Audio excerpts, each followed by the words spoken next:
আজ মুসলিমরা পরাজিত না বিজয়ী?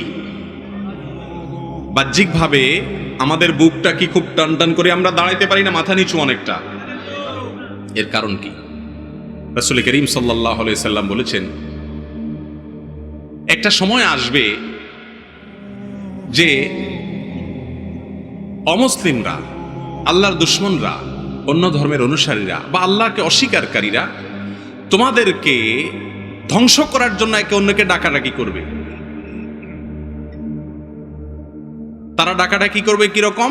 কামা তাদা আল আকালাতু ইলা কাসআদিহা, খাদকরা যেরকম খাবার দাবার টেনে হিসড়ে নিজেরা ভাগযোগ করে খায়, তোমাদের এরকম ভাগযোগ করে খাবে।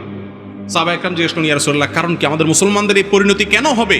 আমাদের সংখ্যা কি কম হয়ে যাবে সেজন্য? নবীজি বলেছেন, না, বাল আনতুম ইয়াউমা ইযিন কাসীর ওয়ালাকিন্নাকুম গুসাউন কাগুসাইস সাইল, তোমরা সেদিন সংখ্যায় অনেক থাকবে, কিন্তু বানের পানির মতো তোমাদের কোনো মূল্য থাকবে না, খড়কুটের মতো ভেসে চলে যাবে, কোনো মূল্য তোমাদের থাকবে না।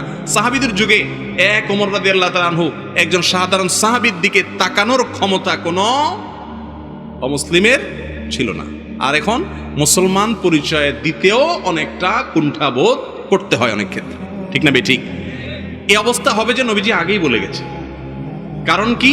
তিনি বলেছেন তার কারণ হলো তোমাদের ভেতরে ওয়াহান ঢুকবে। ওয়াহান, জিজ্ঞাসা করল, ইয়া রাসূলুল্লাহ, ওয়াহান কি জিনিস? তিনি বলেছেন, হুব্বুদ দুনিয়া ওয়া কারাহিয়াতুল মউত, দুনিয়ার মোহ